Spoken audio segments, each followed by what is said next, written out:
Bismillahirrahmanirrahim. Assalamualaikum warahmatullahi wabarakatuh. Alhamdulillah, salatu wassalamu ala asrofil anbiya wal mursalin wa ala alihi washabihi ajma'in, amma ba'du. Apa kabarnya semuanya? Semoga baik-baik saja ya. Nah, sekarang kita akan melanjutkan materi kita, yaitu kita akan membahas tentang file dan directory ya pada Linux. Oke, sebentar. Saya akan share screen-nya. Oke, baik. Nah, mulai pertemuan lalu ya kita membahas tentang Linux server ya. Nanti tujuannya kita akan membangun sebuah web server. Nah, ini adalah ilmu basic dasar saja ya yang nanti ada hubungannya dengan jaringan komputer yang kita pelajari selama ini. Nanti lebih dalam tentang server akan Anda dapatkan pada mata kuliah sistem operasi ya, dan nanti mungkin akan ada cloud computing dengan dosennya Pak Ajib nanti insya Allah. Oke, baik. Sebelum kita masuk ke Linux ya, ke Linux server. Nah, ini ada namanya graphical user interface dan command line interface. Jadi kalau kita menggunakan komputer kita, laptop kita itu saat ini hampir semuanya itu sudah menggunakan graphical user interface ya, GUI ya. Jadi kita tinggal klik-klik aja pakai mouse ya, ada tampilan grafisnya. Nah, sedangkan nanti kita akan berhadapan dengan server ya. Di hampir semua server itu nggak ada GUI-nya. Yang ada adalah CLI ya, command line interface. Jadi semua perintahnya harus kita ketikkan satu persatu ya. Nah, apakah CLI itu hanya miliknya Linux? Tidak. Windows pun memiliki ya. Kalau di Windows kita kenal dengan command atau command prompt atau singkatannya CMD ya. Anda bisa ketik start, run, kemudian ketik CMD. Nah, seperti itu ya. Nah, itu kalau di Windows. Kalau di Linux namanya shell ya, Linux shell. Oke. Memang mirip ya, cuman perintahnya berbeda ya. Nanti kalau ada waktu kita akan coba bahas padanannya. Kalau di Windows seperti ini, kalau di Linux seperti ini. Tapi semoga Anda nggak bingung nanti. Oke, jadi kita sementara akan fokus ke Linux dulu ya. Jadi semuanya nanti akan kita lakukan dengan mengetik perintah gitu. Maka Anda harus nanti paham perintahnya apa aja ya, yang basic-basic aja ya. Nah, kemudian mungkin ada yang tanya, Pak, kenapa harus menggunakan CLI? Kenapa harus menggunakan comment? Kenapa kok harus susah ya, ngetik-ngetik kan enak tinggal klik ya, seperti itu. Oke, ini ada beberapa alasannya ya. Yang pertama adalah kalau kita menggunakan CLI itu lebih meringankan kerja server. Karena servernya nanti tidak perlu meload tampilan-tampilan grafis. Jadi kalau kita sudah ngomong server, nanti itu semua resource server kita itu sebisa mungkin digunakan untuk oleh aplikasi. Jadi sistem operasi itu kalau bisa menggunakan sesedikit mungkin. Karena semakin banyak resource yang bisa digunakan oleh aplikasi, semakin banyak user yang bisa dilayani oleh server tersebut. Itu ceritanya ya. Oke, kemudian yang berikutnya adalah lebih cepat ya. Mungkin Anda pernah ngalamin di laptop atau komputer Anda diklik kemudian muter aja. Ikonnya apa kursor mouse-nya menjadi bulat muter aja. Nah, seperti itu. Itu nggak akan terjadi di server ya. Karena di server kita menggunakan perintah enter jalan. Nah, seperti itu ya. Jadi lebih cepat. Oke. Kemudian dengan menggunakan CLI kita bisa membuat script ya. Tapi ini advance aja. Nanti silakan Anda belajar dengan Pak Ajib di mata kuliah sistem operasi ya. Jadi kita bisa membuat beberapa perintah. Kemudian kita buat satu file, biasanya istilahnya shell script kalau di Linux ya. Kemudian nanti shell script itu kita jalankan secara berkala. Kalau di Windows namanya schedule, kalau di Linux namanya cron ya. Nah, kalau di Windows file itu namanya batch file. Jadi filenya ada ekstensinya .bat. Kalau di Linux itu namanya shell script, maka ekstensinya .sh di belakang ya. Oke. Buat apa Pak biasanya? Nah, ini kalau saya biasanya ini saya gunakan untuk backup. Jadi setiap jam malam gitu ya, servernya jarang yang kemakai, saya jalankan prosedur backup. Jadi backupnya apa? Kalau web server itu biasanya saya backup file servernya. Jadi file-file websitenya itu saya backup, dikompres. Ya. Kemudian database-nya itu juga di backup, di dump istilahnya kalau database. Kemudian kalau ada file-file lain itu juga di copy atau kita pindah ke tempat yang aman. Nah, itu aktivitas itu dilakukan secara otomatis dengan menggunakan file script ini. Oke, berikutnya, nah kalau menggunakan CLI itu sangat memudahkan kita ketika kita kerja remote, ya. Jadi kalau kita ngomong server itu sangat jarang sekali kita bekerja di depan server langsung, kayak apa namanya, kita di depan komputer kita gitu ya. Karena server itu biasanya disimpan di ruangan khusus. Ada yang disebut dengan server room, ada yang disebut dengan data center nanti, dan itu tidak boleh diakses secara langsung ke sana. Ada prosedurnya, ada aturannya. Jadi misalnya kita punya server, kemudian kita taruh di data center, ya. Kemudian kita yang seenaknya masuk ke sana, saya mau ambil data di server saya, itu nggak boleh. Ada aturannya. Jadi sebagian besar aktivitas di server itu dilakukan secara remote, bukan ada di depan servernya langsung, ya. Kecuali untuk setup awal biasanya, initial setup namanya, setup awal, setup network-nya, kemudian OS-nya. Kalau sudah bisa di remote ya sudah, berikutnya diakses oleh remote, ya.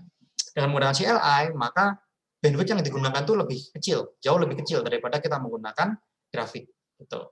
Dan kembali lagi ke poin nomor 2, lebih cepat nanti perintah-perintahnya. Oke, nah yang terakhir, apapun distribution Linux atau distro, ya sebutannya Linux distro, itu basic command-nya sama, semuanya sama. Entah Anda mau pakai Ubuntu, Anda mau pakai CentOS, Anda mau pakai Fedora dan lain sebagainya, banyak sekali di Linux itu command-nya sama, gitu ya. Jadi kalau kita pakai GUI graphical, bisa jadi desktop-nya berbeda, tampilannya berbeda, letak menu juga berbeda. Kita harus mencari-cari dulu di mana nih, gitu ya. Yang nggak familiar dengan GUI-nya macOS misalnya, sekalinya ada pakai macOS, bingung. Ini di mana ya tempatnya Explorer-nya misalnya. Oh, ini browsernya apa ya? Nah, itu. Tapi kalau kita pakai Linux, apapun Linux-nya, komennya sama, ya. Windows juga, ya, apapun Windows-nya komennya sama. Dari Windows dulu pertama kali dibuat sampai sekarang komennya sama, gitu ya. Kecuali Anda nanti pakai PowerShell, ya. Nah, PowerShell itu dia nanti beda lagi ceritanya. Oke. Kita masuk ke materi kita, yaitu operasi-operasi dasar pada file dan directory. Oke, sebelumnya kita belajar dulu ya, di Linux file itu ada dua macam ya. Ada file binary, yaitu file program yang isinya adalah sudah diubah menjadi bahasa mesin, bahasa komputer. Kita nggak bisa baca isinya. Itu nggak bisa merubah isinya. Kalau mau merubah ada teknik namanya reverse engineering nanti ya. File berikutnya adalah namanya text file. Jadi file yang isinya teks gitu ya. Jadi sebenarnya kayak file Excel, file MS Word, kemudian file PowerPoint ya. Itu file HTML ya, file PHP ya, itu semuanya adalah text file gitu. Jadi isinya teks gitu. Meskipun teks-teks itu nanti hanya dimengerti oleh programnya, tapi kita bisa baca ya teksnya itu. Nah, yang unik di sini adalah Linux itu tidak mengurusin file extension. Jadi kalau di Windows kita ada .excel, kemudian .x, .xlsx ya, itu filenya Excel. Kalau di Linux semuanya sama. Anda mau pakai file extension maupun nggak pakai, itu nggak ada masalah kalau di Linux ya. Karena semuanya diperlakukan sebagai ini text file atau binary file. Oke ya. Jadi nanti jangan heran kalau di Linux, Pak kok nggak ada ekstensinya Pak? Ini file nggak ada .txt, nggak ada di Linux, nggak ada memang. Oke, berikutnya directory. Nah, directory ini folder namanya kalau di Windows itu bisa Anda bayangkan seperti map ya. Kalau file itu adalah lembaran kertasnya, directory itu mapnya gitu. Tapi sebenarnya directory itu juga sebuah file yang dia merefer ke file-file yang lain gitu. Sehingga kalau divisualkan file-file yang lain itu berada di dalam satu file namanya directory. Tapi kalau di level sistem operasi itu sebenarnya mereka itu semua sama file. Cuma directory itu file yang dia merefer ke file-file yang lain gitu ya. Oke. Nah, kalau di Windows seperti tampilannya ya, ini di Explorer ya. Ini file folder namanya kalau di Windows. Kemudian ini ada filenya, ada file PDF, ada file Excel, application di sini, ada file SQL. Nah, kalau di Linux seperti ini. Foldernya namanya directory kalau di Linux. Kalau filenya sama ya. Nah, di beberapa distro Linux itu direktorinya ini dia punya warna. Tapi di beberapa yang lain nggak punya warna, sama seperti ini semua gitu. Nah, kalau sama semua, lalu bagaimana cara kita membedakan yang mana file, yang mana directory? Nah, dari sini kalau di Linux ya. Kalau depannya D, ini adalah directory. Ini ya, depannya ada D. Kemudian kalau depannya strip seperti ini adalah file. Nah, RWX ini apa sih, Pak? Nah, nanti ini kita bahas pada materi selanjutnya tentang akses file ya. Oke, kita lanjutkan.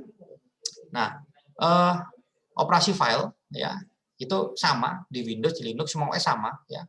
Itu ada operasi dasarnya adalah create, delete, copy sama move ya. Move itu sebenarnya copy kemudian delete. Nah, gitu.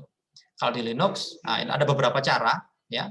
Ada beberapa cara untuk membuat file. Itu yang pertama kita menggunakan editor. Itu favorit saya adalah Nano, favorit saya. Cuman tidak semua distro dia terinstall secara default Nano-nya. Jadi yang default biasanya itu VI atau Vim ya. Itu yang ada secara default. Yang pasti VI. VI ini di semua distro ada. Kalau Anda mau pakai Nano, ya Anda harus install dulu. Gitu. Nah, kenapa kalau saya pakai Nano lebih mudah, lebih manusiawi bahasanya. Kalau VI agak sedikit ribet ya. Nanti ini Anda pelajari aja sama Pak Ajib di Sioperasi. Ngomong sama Pak Ajib, Pak, tolong ajarin dong VI sama Nano bedanya apa gitu ya. Kemudian yang kedua, bisa juga kita membuat dengan perintah touch. Tapi kalau kita pakai touch ini, nanti akan jadinya file kosong. Nggak ada isinya. Gitu ya. Atau kita bisa menggunakan perintah cat. Cat dengan redirection ini namanya. Redirection. Jadi cat, kemudian apa isinya. Harusnya di sini ada isinya, misalnya teksnya apa, kemudian baru nama filenya apa.